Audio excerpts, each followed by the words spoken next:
Assalamualaikum warahmatullahi wabarakatuh. Selamat pagi menjelang siang anak-anakku sekalian, 10 TBSM 1 dan 10 TBSM 2.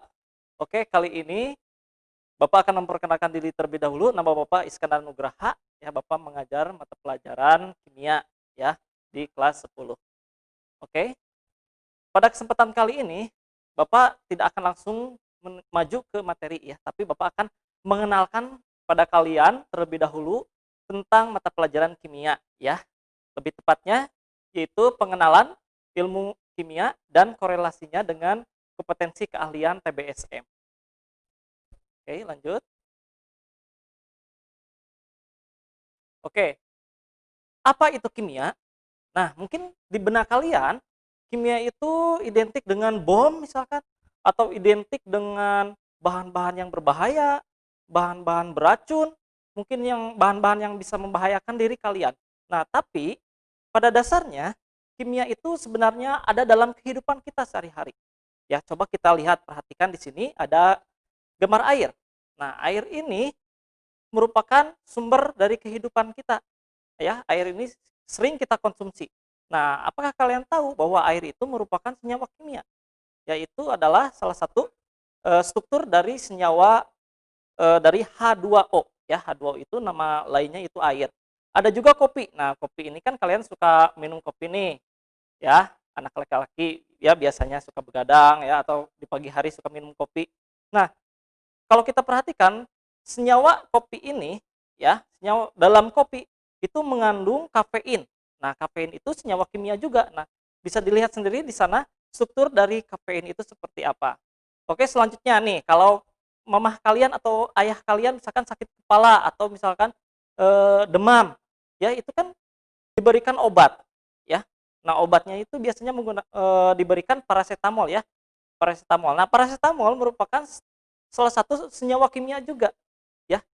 Kita bisa lihat struktur dari paracetamol ya, struktur kimianya. Oke.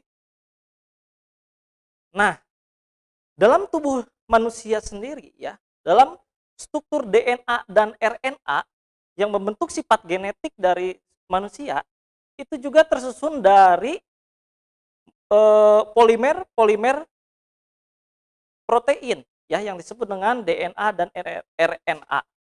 Ya, jadi bagian terkecil dalam tubuh kita itu mengandung kimia juga, ya. Itu. Lalu pengertian kimia itu seperti apa sih? Oke. Nah, kimia itu merupakan salah satu cabang ilmu sains atau ilmu pengetahuan yang membahas struktur, sifat materi, ya, perubahan materi dan energinya beserta energi yang menyertainya, ya. Itu merupakan pengertian dari ilmu kimia ya secara utuh. Oke. Selanjutnya apa sih manfaat yang bisa kita hasilkan atau yang bisa kita dapatkan ketika kita belajar kimia? Ya. Oke, yang pertama, pemahaman terhadap alam beserta prosesnya.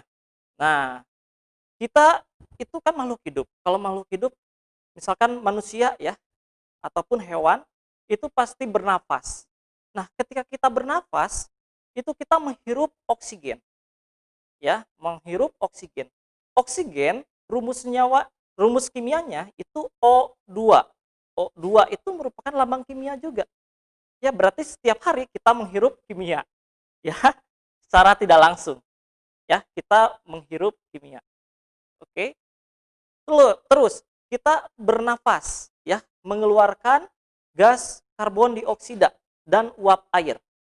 Ya, itu juga karbon dioksida itu CO2 ya, lambang kimianya.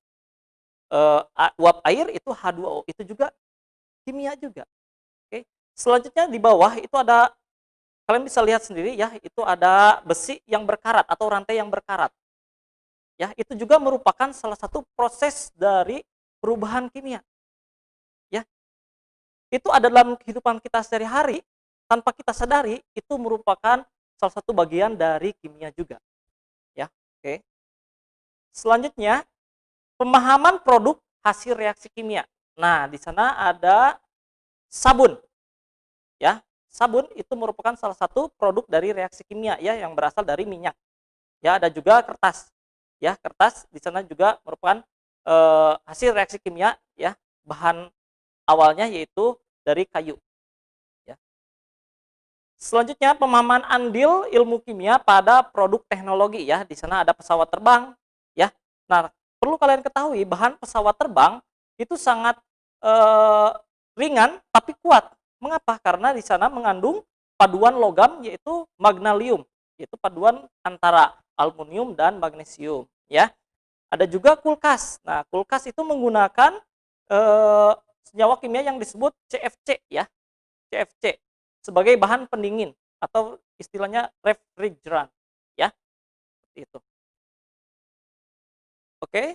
Selanjutnya ini dalam bidang elektronik ya. Elektronik dan bidang ya bidang elektronik lah ya. Di sana ada kabel, ada CPU dan ada baterai ya, baterai lithium. Oke.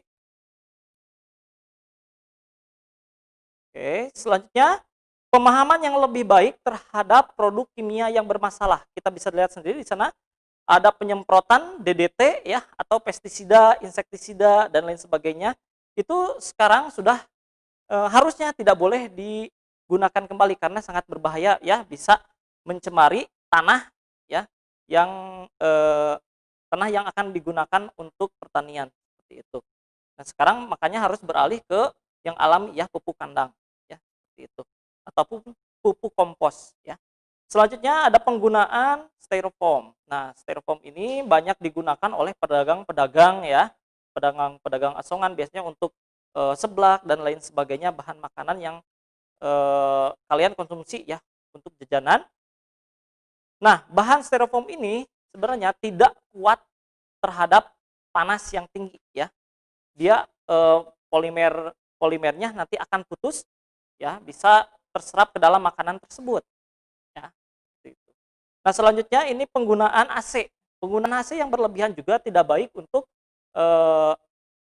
tidak baik untuk alam kita ya, karena dalam AC itu mengandung radikal bebas yang disebut dengan CFC tadi ya, seperti itu. Oke, ini nanti akan Bapak bahas secara detail ya di pertemuan selanjutnya, yaitu tentang pemahaman yang lebih baik tentang bahan bahayanya zat kimia ya. Kita akan bahas satu persatu ya di lain waktu.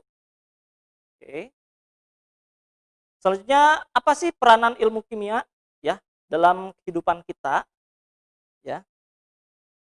Yang pertama yaitu memberi kemudahan dan kesejahteraan bagi manusia ya. Contohnya teknologi air minum ya, proses pengolahan air minum yang bersih ya, yang dapat disaring ya, dan yang dapat dikonsumsi oleh kita ya. Selanjutnya penggunaan dalam bidang otomotif, misalkan penggunaan kromium ya, pelapisan kromium dalam knalpot kan, ataupun pengeboman garam ya di lapisan udara ya untuk memancing adanya hujan ya. Selanjutnya teknologi nuklir juga ya sebagai salah satu sumber energi alternatif bagi kita semua, bagi kehidupan manusia ya. Ya. Selanjutnya menyelesaikan masalah ya dalam bidang ekonomi ya, misalkan ini ada buah-buahan itu kan cepat busuk ya. Jadi supaya dia tidak mudah cepat busuk, dia dilapisi oleh lilin, dan ada yang dilapisi oleh lilin, ada yang dilapisi oleh plastik ya, seperti itu supaya lebih awet. Ada juga penggunaan panci misalkan ya. Penggunaan panci untuk magic jar atau magicom ya, itu menggunakan senyawa teflon namanya ya, polimer teflon. Untuk apa? Supaya ketika nasi dimasak itu tidak mudah lengket ya, seperti itu. Ada juga penggunaan kaleng aluminium ya untuk bahan makanan yang mudah busuk seperti itu. Oke, di bidang hukum itu bisa melakukan tes DNA ya. Tes DNA dan uji makanan dan minuman yang diduga mengandung zat yang berbahaya, itu bisa dimanfaatkan. Oke. Selanjutnya di bidang seni. Nah, ini di bidang seni ada pengrajin ya, pengrajin barang-barang antik seperti itu ya, ataupun hiasan itu menggunakan bahan campuran logam dari tembaga dan timah atau yang disebut dengan kuningan ya. Dalam bidang geologi ya, itu kita bisa mengukur umur dari bebatuan atau fosil ya, nanti dianalisis oleh suatu isotop yang disebut dengan C14 ya. Selanjutnya di bidang medis ya, itu ada istilah kemoterapi ya. Kemoterapi ini digunakan bagi penderita kanker ya. Kemoterapi ini merupakan tahap pengobatan bagi penderita kanker dengan bantuan radiasi isotop kobalt 60. Ada juga promah. Promah kita tahu sendiri ya, untuk mengobati penyakit MAH ya, kelebihan asam lambung itu harus dinetralkan dengan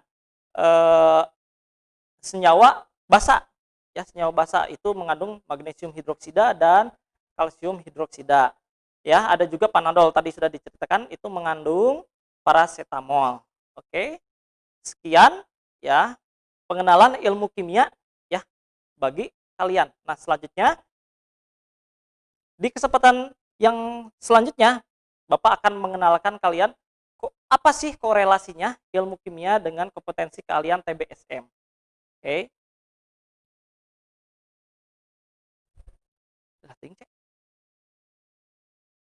Iya sesi hiji.